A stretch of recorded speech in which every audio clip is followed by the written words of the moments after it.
আসসালামু আলাইকুম। আমি মোহাম্মদ বাচ্চুর রহমান, প্রভাষক পদার্থবিদ্যা, রাজশাহী সরকারি সিটি কলেজ। আমি আমার ইউটিউবে এই বিআর ফিজিক্স কেয়ার চ্যানেলে রেগুলার পদার্থবিজ্ঞানের বিভিন্ন অংশ সম্পর্কে তথ্য দেবো আর কি। সবাই ভিডিওটা যদি কারো উপকারে আসে লাইক কমেন্ট শেয়ার দিয়ে পাশে থাকবেন এবং দেখবেন।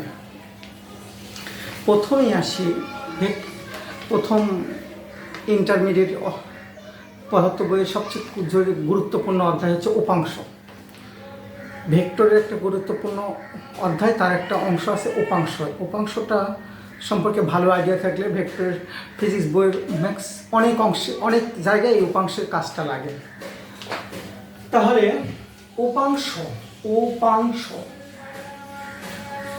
উপাংশটা কি?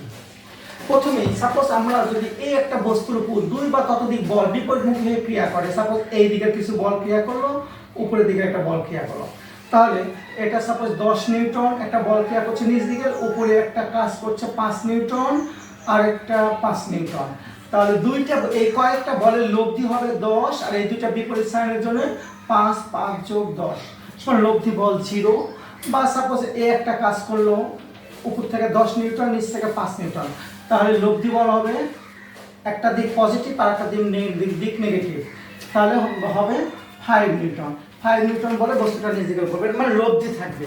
যদি দুইটা একটা বস্তুর উপর দুই বা ততোধিক বল ক্রিয়া করে তাহলে একটা লব্ধি বল পাওয়া যাচ্ছে এভাবে।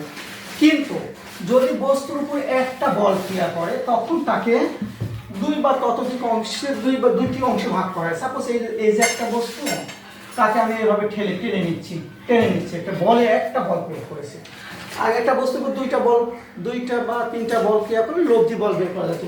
যখন আমি একটা বল ক্রিয়া করব, একটা বল আমি টানবো বা এইদিকে ঠেলে দিব, তখন এই একটা বলটা বা এই একটা ভেক্টর রাশি দুইটা ভাগে ভাগ হয়ে যাবে।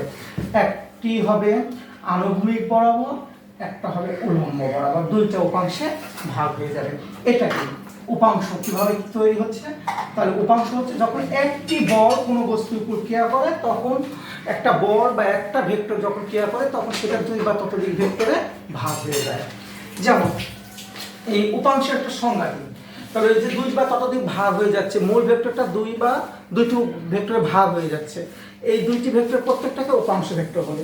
যেমন আমি সংজ্ঞাটা দিলে বোঝা যাবে, একটি ভেক্টর কে যদি দুই বা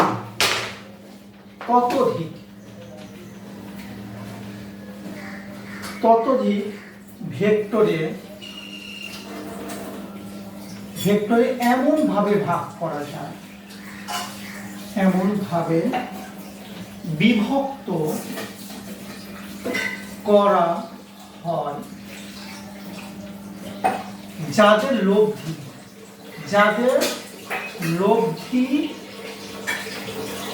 হবে মূল ভেক্টর। মানে যে ভেক্টরটা প্রথমে নিয়েছিলাম যাকে দুইটি ভাগে ভাগ করছি বা তিনটি ভাগে ভাগ করছি, ওটাই ওই প্রথম ভেক্টরটি হবে যে অনেকগুলো যে ভাগে ভাগ করলাম তাদের লব্ধির সমান হবে মূল ভেক্টর।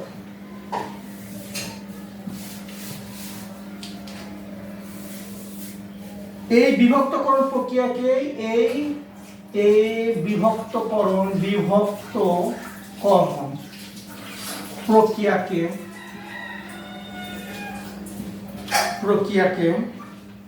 ভেক্টরের বিভাজন বলা হয়। ভেক্টরের বিভাজন। তাহলে এখান থেকে সংজ্ঞা আসতে পারে, উপাংশ কাকে বলে এটাও পারা যাবে, ভেক্টরের বিভাজন কাকে বলে যদি সংজ্ঞা আসে তাহলে আমরা এটাও লিখতে পারবো। আর এই বিভাজিত যে দুইটা ভাগে ভাগ হবে, বিভাজিত অংশগুলোকে মূল ভেক্টরের উপাংশ বলে। এখন সংজ্ঞার সাথে আমরা একটা চিত্র দেখালে বোঝা যাবে। এই যে একটা ভেক্টর, সাপোজ আমি সুন্দর করে এটা দেখাচ্ছি, এই যে একটা ভেক্টর, একটা অ্যাঙ্গেলে আছে, এটা আনুভূমিক অংশ, একটা ফেজের উপর একটা এভাবে একটা ভেক্টর আছে, সাপোজ এটা আর একটা ভেক্টর আছে। এই ভেক্টরটাকে একটা মূল ভেক্টর, এটা এই ভেক্টরটাকে আমি দুইটা উপাংশে ভাগ করব, একটা এই বরাবর, একটা আমি এই বরাবর। এই দিকে একটি, এই দিকে একটি, মানে দুইটা ভাগে ভাগ করলাম। সাপোজ এটা পি ভেক্টর ধরলাম, এটা কিউ ভেক্টর ধরলাম। তাহলে এই যে ভেক্টর আর, পি এবং কিউ দুইটা ভেক্টরে ভাগ করলাম। পি যে আর এর সাথে পি ভেক্টরটা আছে আলফা কোণে, আর আর এর সাথে কিউ ভেক্টরটা আছে বিটা কোণে। তাহলে পি এবং কিউ ভেক্টরটা আর এর দুইটা উপাংশ, আর এর দুইটা ভাগ হচ্ছে একটা পি একটা কিউ, এবং আরটা হচ্ছে আনুভূমিক দিকে আর কিউটা হচ্ছে এই পাশে আর একটা দিকে। তাহলে আমি এই দুইটা জিনিস, এই দুইটাকে পি এবং কিউকে যদি আমি একটি সামান্তরিকের বাহু ধরি, ধরে যদি একটা সামান্তরিক অঙ্কন করি, তাহলে আমার ক্ষেত্রে খুব ইজিলি একটা সামান্তরিক আঁকা যাচ্ছে, যেটা একটু স্লাইড ডিফারেন্ট হয়ে গেছে। এইটা হবে সামান্তরিকের কর্ণ, এটা মূল ভেক্টর যেটা ছিল সামান্তরিকের কর্ণ। এটা আমি কিছু সাইন দিয়ে ডিনোট করেছি, ও এ বি সি। তাহলে আমরা জানি এটা আর এটা সমান এবং সমান্তরাল, এটা এবং এটা সমান এবং সমান্তরাল, কারণ আমি কি জানি সামান্তরিকের বিপরীত বাহু সমান এবং সমান্তরাল। তাহলে আর একটি ভেক্টর, মূল ভেক্টর আর, এটা ও এ এবং ও বি, এই ও এ এবং ও সি এই দুই বরাবর ভাগ করা হলো পি এবং কিউ ভেক্টর নামে। যে ও এ ভেক্টরটি আর এর সাথে পি ভেক্টরটি আলফা কোণ এবং কিউ ভেক্টরটি আর এর সাথে বিটা কোণে ক্রিয়া করছে। এটা হচ্ছে একটা সামান্তরিক, এটা একটা সামান্তরিকের সূত্র থেকে এটা পেলাম। তাহলে কি বলছে যে একটা ভেক্টরকে যদি দুই বা ততোধিক, এটা একটা মূল ভেক্টর, তাকে দুই বা ততোধিক, আমি দুইটা ভাগে ভাগ করছি, একটা পি এবং একটা কিউ ভেক্টর এমন ভাবে বিভক্ত করা যায় যাদের লব্ধি হবে মূল ভেক্টরের সমান। লব্ধি, তাহলে এই ভেক্টরের লব্ধি কত হবে? আর এর লব্ধিটাই হবে পি প্লাস কিউ। তাহলে মূল দুইটা ভেক্টরের সমান, মূল ভেক্টরের সমান। আর এই বিভক্ত করে এই যে এই মূল ভেক্টর আর ভেক্টরটাকে যে আমি দুইটা ভাগে ভাগ করেছি, এটা হচ্ছে লোকে এই বিভক্তকরণ প্রক্রিয়াকে ভেক্টর বিভাজন বলা হয়। আর এই অংশ আর এই অংশকে ভেক্টরের উপাংশ বলে।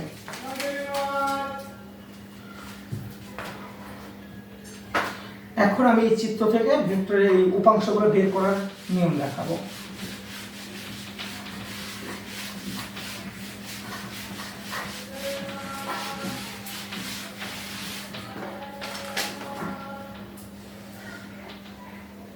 তাহলে আমার ছিল প্রথমে এই জায়গায়, এটা আমার মূল ভেক্টর ছিল আর, এটাকে দুইটা ভাগে ভাগ করলাম, একটা পি ভেক্টর আর একটা কিউ ভেক্টর। পি ভেক্টরটা আর এর সাথে আলফা কোণ, কিউ ভেক্টরটা আর এর সাথে বিটা কোণ তৈরি করেছে। এখন ও এ এই বরাবর, ও বি ও সি, এটা এই দুইটা সামান্তরিক বাহু ধরে একটা যদি সামান্তরিক অঙ্কন করি, তাহলে এইরকম আমি একটা সামান্তরিক পাবো। এটা সামান্তরিক কর্ণ, এটা এবং এই বাহু, এটা বি ধরি, তাহলে ও সি এবং ও বি সমান এবং সমান্তরাল, তার মানে এটাও কিউ। ও এ এবং সি বি সমান এবং সমান্তরাল, তার মানে এটাও পি ভেক্টর নির্ণয় করছে। তাহলে এটা যদি আলফা হয়, এটা কত হবে? আমরা জানি এই যে দুইটা কি যদি এরকম সমান্তরাল দুটো বাহু যদি এইরকম করে সেট করে, তাহলে এই কোণ যতটুকু হবে এই কোণ ততটুকু হবে, এই কোণ যতটুকু হবে এই কোণ ততটুকু হবে, বিপরীত কোণ, ঠিক আছে? একান্ত কোণ, একান্ত সরি, কারণ এই কোণ যতটুকু এই কোণ ঠিক ততটুকু, এটাও কোণ হবে বিটা। তাহলে আমরা কি জানি ত্রিভুজের তিন কোণের সমষ্টি 180 ডিগ্রি। আমি যদি ত্রিভুজ ও এ বি নিয়ে কাজ করি, ত্রিভুজ সূত্র অ্যাপ্লাই করবো, এই জন্য আমি ও এ বি এই তিনটে এই ত্রিভুজটা নিয়ে চিন্তা করছি। ও এ বি এই ত্রিভুজ নিয়ে আমি চিন্তা করছি, এটা আর ছিল আমার। তাহলে ও এটা যদি আলফা, এটা বিটা, তাহলে এটা কত হবে? ত্রিভুজের তিন কোণের সমষ্টি 180 ডিগ্রি, মানে পাই। তাহলে পাই বিয়োগ আলফা প্লাস বিটা। প্রথম দিনই ব্ল্যাকবোর্ডের সমস্যা। আলফা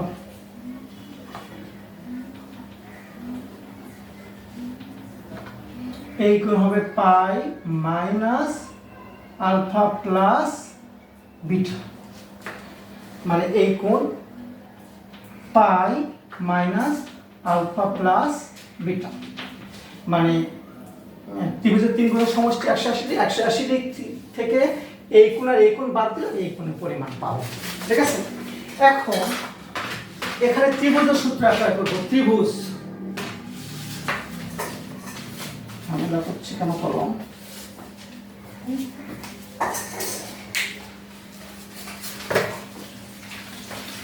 এখন ত্রিভুজের সূত্র অ্যাপ্লাই করে পাই ও এ বি, ত্রিভুজ ওই বি তে, মানে এই একটা ত্রিভুজেতে ত্রিভুজের একটা সূত্র আছে, ত্রিভুজ সূত্র প্রয়োগ করছি আমি, প্রয়োগ করে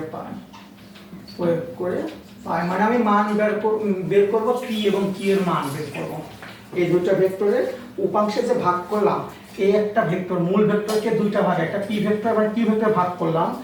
এই ভাগ করলে এই পি এর কতটুকু অংশ এর মধ্যে, না সরি, আর এর কতটুকু অংশ এর মধ্যে আছে, আর এর কতটুকু অংশ এর মধ্যে আছে, এটা আমি ভাগ করে বের করব আর কি, সেটার জন্য করা হচ্ছে আর কি। তাহলে ত্রিভুজ সূত্র অনুসারে আমি যে বাহুটা নিব তার বিপরীত অ্যাঙ্গেল, ওই বাহু যে কোণ তৈরি করছে সেই কোণ ব্যতীত বিপরীত কোণটা নিতে হবে। তাহলে যদি আমি ও এ নিই, তাহলে ও এ ভাগ কত হবে, সাইন বিটা, এটা অনুপাত। তাহলে আমি যদি অনুরূপভাবে এ বি নিই, এ বি ভাগ কি হবে, যদি আমি এই অ্যাঙ্গেলটা নিই, এই বাহুটা নিই, তাহলে তার সম্পূর্ণ বিপরীত কোণ হবে। এই বাহু দ্বারা এই কোণ তৈরি করেছে আর এই কোণ তৈরি করেছে, ওই দুই কোণ বাদে এই কোণটা নিতে হবে, যে কোণ যে যার সাথে তার কোনো সম্পর্ক নেই, সেটা হচ্ছে সাইন আলফা সমান সমান, আমি যদি এটা নিলাম বা ও বি নিলাম, ও বি যদি নিই, ও বি বাহু, তাহলে এই ও বি বাহুটা এই কোণ তৈরি করছে আর এই কোণ তৈরি করছে, এই কোণের সাথে এর কোনো সম্পর্ক নেই। তাহলে আমি লিখব ওটা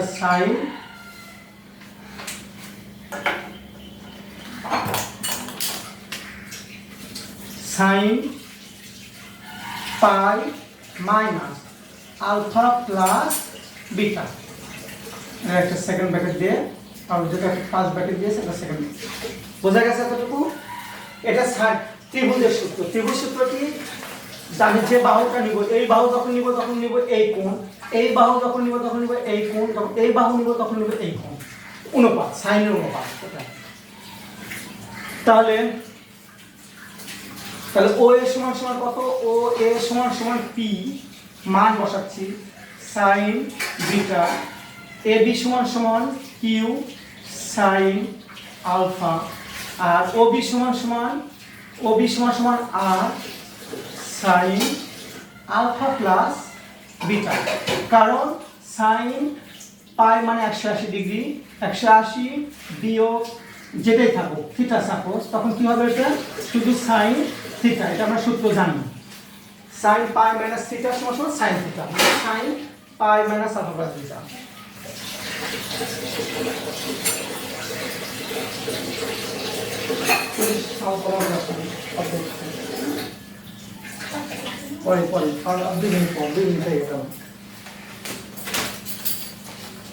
ঠিক আছে, এটা তখন সাইন থিটা হবে। এই সূত্রটা 9-10 শিখা আমাদের। তাহলে হবে, তাহলে তিনটা বা এটা সমান এটা যদি হয়, আমরা যে কোনো দুটো সমান করে নিতে পারি। তাহলে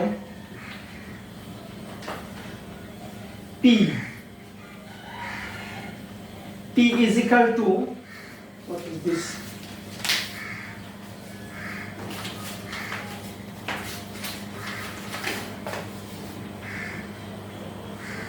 P is equal to, তাহলে এটা না, এটা আমি দুটো সমান করে আগে লিখি, sine beta is equal to r sine alpha plus beta. তিনটা অংশ যদি সমান হয়, এটা সমান যদি এটা হয়, তাহলে আমি এটা সমান এটাও লিখতে পারি, এটা সমান এটাও লিখতে পারি, দুইটা করে নিতে পারি। এটা একটা, তাহলে আমি পিটা বের করতে যেতে চাচ্ছি, তাহলে P is equal to sine বিটাটা তুলে দেবো, আর সাইন বিটা ইজ ইকুয়াল ভাগ সাইন আলফা প্লাস বিটা। এটা একটা পি এর মান পেলাম, মানে আরটাকে যদি আমি দুইটা ভাগে ভাগ করি তাহলে পি অংশ যতটুকু পড়বে সেটা পেয়ে গেলাম। এইবার কিউ অংশ, তার মানে এটা সমান সমান এটা আবার ওখান থেকে কিউ। তোমার কাছে যে পেনটা আছে না, এটা আমাকে দাও। এইবার কিউ অনুরূপভাবে কিউ, এই সাইন আলফাটা কি হবে, ওখানে চলে যাবে, উঠে চলে যাবে, আর সাইন আলফা ভাগ সাইন আলফা প্লাস বিটা। তার মানে এই দুইটা ভাগ, এটা একটা আর এটা একটা। তাহলে আর একটা ভেক্টর, আর এই যে আর একটা ভেক্টর, একে যদি আমি দুইটা ভাগে ভাগ করি, পি এবং কিউ দুইটা ভেক্টরে ভাগ করি, তাহলে পি এর ক্ষেত্রে মান হবে পি এ যতটুকু পাবে, মানে পি অংশ যতটুকু পাবে সেটা এটা, আর কিউ অংশ যতটুকু পাবে সেটা এটা। একটা কথা চিন্তা করতে হবে, কিউ যখন নিয়েছিলাম এই অ্যাঙ্গেলটা হয়েছে কিউ এর বাহুর বিপরীত অ্যাঙ্গেলটা, আর মানে পরে কি এর মানে অন্য ভেক্টরের সাথে যে অ্যাঙ্গেল আছে সেটা। আমি যখন পি নিলাম তখন এই অ্যাঙ্গেলটা, কিউ নিলাম এই কিউ এর সাথে হবে, কিউ যখন মান নির্ণয় করব তখন এই অ্যাঙ্গেলটা নিতে হবে, আর পি যখন নির্ণয় করতে হবে তখন এই অ্যাঙ্গেল নিতে হবে। আর নিচে কি থাকবে, পুরোটার মান থেকে সাইন আলফা প্লাস বিটা। তাহলে এই একটা পি এবং একটা কিউ, দুইটা ভেক্টরে ভাগ হয়ে গেল, উপাংশে ভাগ হয়ে গেল। এটা পি ভেক্টরের এটা উপাংশ, এর একটা উপাংশ, এর একটা উপাংশ। আর একটা মূল ভেক্টর, দুইটা যে ভাগে ভাগ হয়ে গেছে, তার পি একটা পি একটা ভাগ, কিউ একটা ভাগ, পি এর ভাগের মধ্যে এতটুকু, কিউ ভাগের মধ্যে এতটুকু। এটা নিয়ে পরীক্ষায় ফাইনাল কোশ্চেন হবে, আবার ভর্তি পরীক্ষায় আসবে, এমসিকিউতে আসবে, এবং এটা নিয়ে ফিজিক্সের অন্যান্য অধ্যায়ে এই উপাংশগুলো নিয়ে অনেক মানে রিলেটেড অনেক জিনিস আছে, অর্থাৎ উপাংশটা ভালো করে বুঝতে হবে। বোঝা গেছে এতটুকু? এইবার আমরা করব কি, যদি এই যে অ্যাঙ্গেলটা 90 ডিগ্রি অ্যাঙ্গেলে ভাগ হয়, এটা লম্বাংশ বলা হচ্ছে, তাহলে আমি এই দুইটা অংশ রেখে দিলাম, মূল দুইটা জিনিস, সেটা পি এবং কিউটা রেখে দিলাম, এটা পি এর মান এবং কিউ এর মান রেখে দিলাম। আবার ওটা যদি না বোঝা যায়, ফার্স্ট টাইম যদি না বোঝা যায়, সেকেন্ড টাইমে বুঝতেই হবে, সেটা হচ্ছে লম্বাংশ।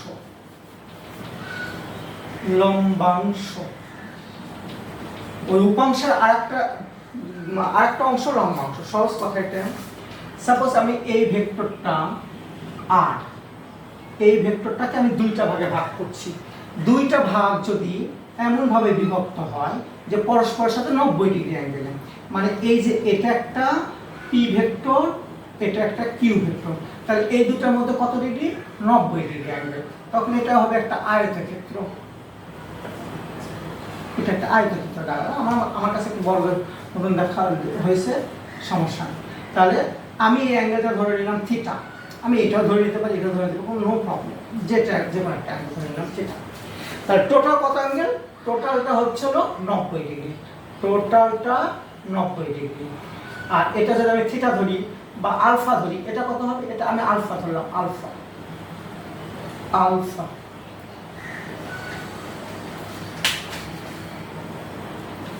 এটা আমি ধরলাম আলফা। তাহলে এটা কত হবে, এই অ্যাঙ্গেলটা কত হবে, এই অ্যাঙ্গেলটা এটা হবে 90 ডিগ্রি মাইনাস আলফা। এটাকে আমি বিটা দ্বারা ডিনোট করতে পারি, সমস্যা নেই, যে ইচ্ছা করলেও হবে, না করলেও হবে। তাহলে আমি মানটা বসিয়ে দেবো। তাহলে প্রথমে পি যখন নির্ণয় করবো, পি নির্ণয় করবো, আর তো মূল ভেক্টর থাকবেই,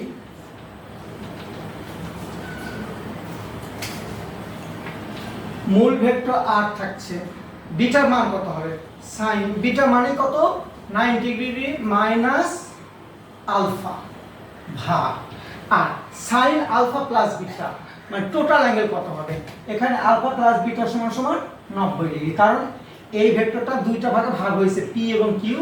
পি এবং কিউ কিভাবে ভাগ হয়েছে, মধ্যবর্তী অ্যাঙ্গেল 90 ডিগ্রি অ্যাঙ্গেলে, 90 ডিগ্রি অ্যাঙ্গেলে। তাহলে সাইন আলফা এখানে কত হবে, 90 ডিগ্রি।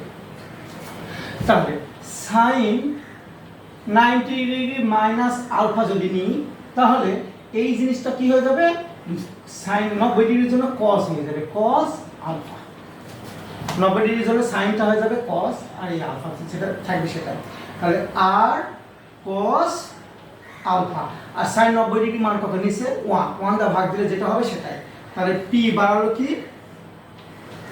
এটা আর কস আলফা।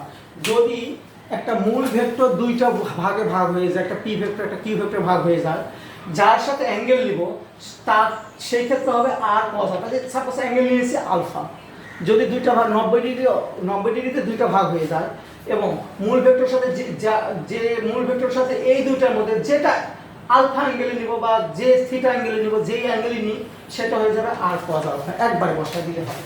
কিউ এর ক্ষেত্রে, এবার কিউ এর ক্ষেত্রে আসি, কিউ এর ক্ষেত্রে দেখি কি হয়, আর সাইন আলফা আলফায় আছে, আলফাকে চেঞ্জ করলাম না, এই অ্যাঙ্গেল নিয়েছি আমি, এটাই নিলাম।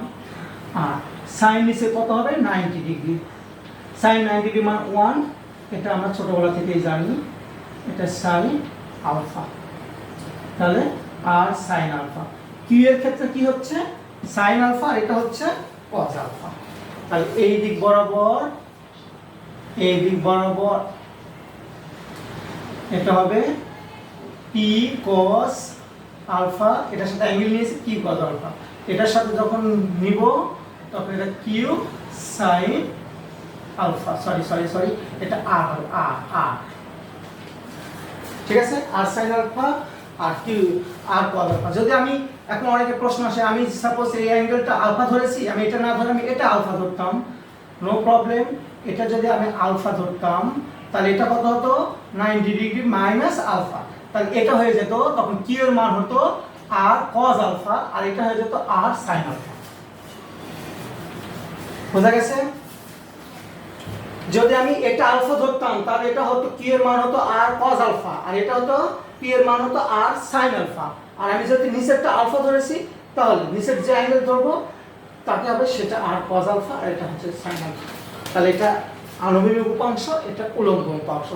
যদি একটা ভেক্টর লম্বভাবে দুইটা ভাগে ভাগ হয়ে যায়, লম্বভাবে মানে 90 ডিগ্রি অ্যাঙ্গেল দুইটা ভাগে ভাগ হয়ে যায়, এইরকম সাপোজ এর একটা ভেক্টর ছিল, এই একটা ভেক্টর লম্বভাবে দুইটা ভাগে ভাগ হয়ে গেছে, একটা এই ভাগে আর একটা এই ভাগে, তখন একটা উপরেরটা হয়ে যাবে যার সাথে অ্যাঙ্গেল, সাপোজ আমি এর সাথে অ্যাঙ্গেল ধরেছি নিচেরটার সাথে আনুভূমিক আর কস আলফা, আর উপরের সাথে অ্যাঙ্গেল ধরে নিই ওটা আর সাইন আলফা, দুইটা ভাগে ভাগ হয়ে যাবে। সিম্পল হিসাব, খুব সহজ আসবে। এইরকম আর এর মান সাপোজ এভাবে দিয়ে রাখলো,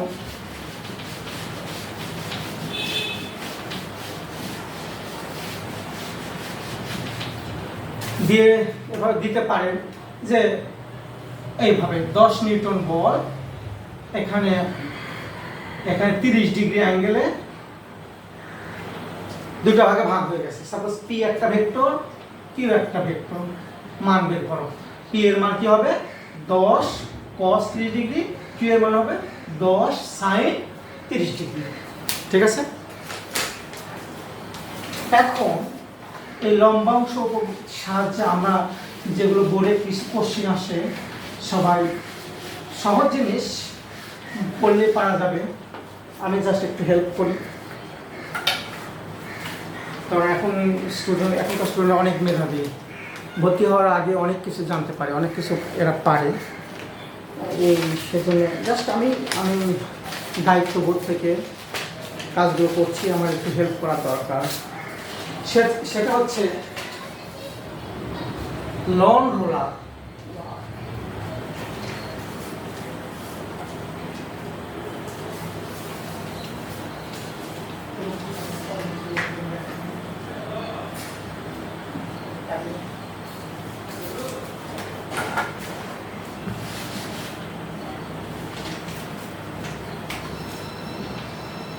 লন রোলার খেলা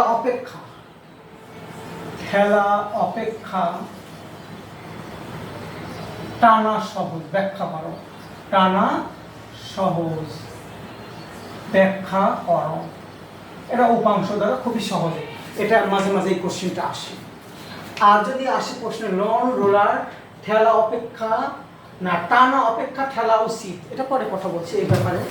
এখন ঠেলা, লন রোলারটা কি এই যে ফুটবল খেলার মাঠ বা ক্রিকেট খেলার মাঠে ক্রিকেট খেলার যে ক্রিজ ওটাকে সংশোধন করার জন্য এইরকম গোল আকারের জিনিস এবার ঠেলা হয় বা টানা হয় যাতে উঁচু নিচু জায়গা বন্ধুর জায়গাগুলো মসৃণ সমতল হয়। এটা লন রোলারের কাজ। যত আমি মানে বল যে টেনে নিয়ে আসতেছি ফলে ওই জায়গাটা সমতল হয়ে যাচ্ছে, একটু উঁচু নিচু থাকে না, বা রাস্তাতে যেমন ওই যে খোয়া টোয়া দিয়ে যখন রাস্তা ঢালাই করে তখন ওই লন রোলার দ্বারা, এখন তো বড় মেশিন আসছে ওটা one kind of lawn roller আর কি। লন রোলার সেটা লন রোলার ঠেলা অপেক্ষা, ঠেলা মানে এইভাবে, আর টানা হচ্ছে টেনে নিয়ে আসা। এই যে সাপোজ এটা একটা লন রোলার, আমি একটু গোল করে দেখালাম লন রোলার, এটা লন রোলার, ঠিক আছে। তা এই লন রোলারকে আমি ঠেলবো, কি করবো, ঠেলতেছি। প্রথমে আমি ঠেলার কাজ খালি দেখলেই হবে, এটা লেখার দরকার নেই। এই যে ঠেলতেছি, কি বলে, এফ বলে ঠেলতেছি আমি। ঠেলাটা কি, ঠেলা অপেক্ষা টানা সহজ।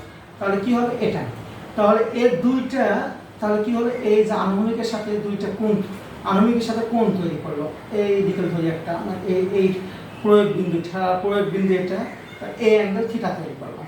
তাহলে থিটা যদি তৈরি করে তাহলে আমরা কি জানি, যার সাথে অ্যাঙ্গেল এই দুইটা উপাংশে ভাগ হয়ে যাবে। ঠেলতেছি যেহেতু বলটা নিচ দিকে কাজ করছে, দুইটা উপাংশে ভাগ হয়ে যাবে। এটা হবে এ কস থিটা আর এটা হবে এ সাইন থিটা, নিচ দিকে ঠেলতেছি, এভাবে ঠেলতেছি, মানে আমার বলটা নিচ দিকে কাজ করছে, সেই বলটা আমি এভাবে ঠেলতেছি। তাহলে এই দুইটা উপাংশে ভাগ হবে, এফ কস থিটা একটা, এফ সাইন থিটা, আমি অ্যাঙ্গেলটা থিটা ধরে নিলাম, ঠিক আছে। এখন বা এই অ্যাঙ্গেল যদি আমি থিটা ধরে নিই তাহলে এই কস থিটা এই দিকে নিয়ে কাজ করবে, বা মানে এটা যদি ঠেলের সামনের দিকে দিচ্ছি তাহলে এই দিকে কাজ করবে, আর এর সাইন থিটা। এখন এই লন রোলার একটা ভর আছে না, ভর এম ভরের একটা লন রোলার, তাহলে তার একটা ওজনও তো কাজ করবে, পৃথিবীও তাকে একটা বলে টানতেছে এমজি। তাহলে এই যে আমি যখন ঠেলতেছি তখন আমার নিচের দিকে কয়টা বল কাজ করছে, যখন ঠেলছি আমরা তখন নিচের দিকে দুইটা বল কাজ করছে, W is equal two F sine theta plus MG. তাহলে বস্তুটা তলের উপর বেশি পরিমাণ ওজন ক্রিয়েট করবে, যে তলে খেলা হচ্ছে তলের নিচের দিকে বেশি পরিমাণ বল কাজ করবে, সেটা এফ সাইন থিটা আর এমজি। আর এফ কস থিটার দ্বারা তো সামনের দিকে যায়, একটু হলেও যায়। এখন আমি যদি এই লন রোলার কিভাবে টেনে নিয়ে আসি, টানতেছি এই দিকে, মানে এইভাবে টানতেছি, ঠিক আছে। তাহলে এফ বলে যদি আমি এই লন রোলারকে সামনের দিকে টানি তাহলে এরও দুইটা উপাংশ থাকবে, একটা এটা থিটা ধরলাম, এফ কস থিটা এই দিকে, আর উপর দিকে কাজ করবে এফ সাইন থিটা, কারণ আমি ঠেলে নিয়ে যাচ্ছি, আর নিচ দিকের বস্তুর ওজন কাজ করবে এমজি। তাহলে এই বস্তুটার উপর নিট বল, বস্তুটার উপরে নিট বল, তলের উপর নিট বল কাজ করছে কত, W is equal two F sine theta বিয়োগ এমজি, সরি এমজি বিয়োগ এফ সাইন থিটা, ঠিক আছে। তাহলে এমজি বিয়োগ এফ সাইন থিটা,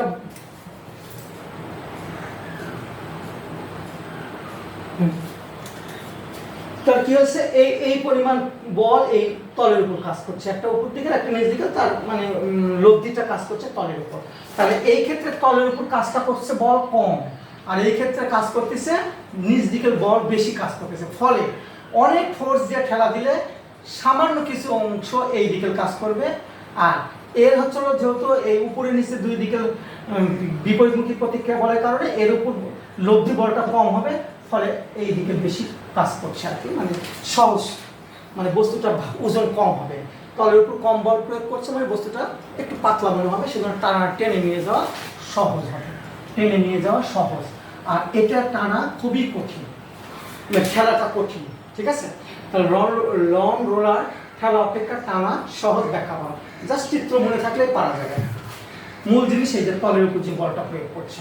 এখন যদি আসে এটা যে এটা লন রোলার খেলা অপেক্ষা টানা সহজ ব্যাখ্যা করে, যদি আসে লন রোলার, প্রশ্ন একটু ব্যতিক্রম আসতেই পারে, লন রোলার টানা অপেক্ষা ঠেলা উচিত ব্যাখ্যা করো। আমাকে তো লন রোলার ব্যবহার করা হচ্ছে রাস্তা কি করার জন্য, মসৃণ করার জন্য, বন্ধু রাস্তাকে সমতল করার জন্য। তাহলে আমার তলের উপর যত বেশি বল প্রয়োগ করবে ওই তলটা তত বেশি মসৃণ হবে, তলের উপর কম বল প্রয়োগ করলে উঁচু নিচু থেকেই থাকবে। তাহলে এই লন রোলার যখন আমি ঠেলবো তখন তলের উপর বেশি বল কাজ করবে, তলের উপর বেশি বল কাজ করা মানে F sine theta plus mg বল বেশি কাজ করবে, ফলে ওই তলটা বেশি মসৃণ হবে। আর ঠেলে নিয়ে গেলে তলের উপর কম পরিমাণ কাজ করছে, কীরকম কাজ করছে, MG minus F sine theta, মানে লব্ধি বলটা কম হচ্ছে এখানে।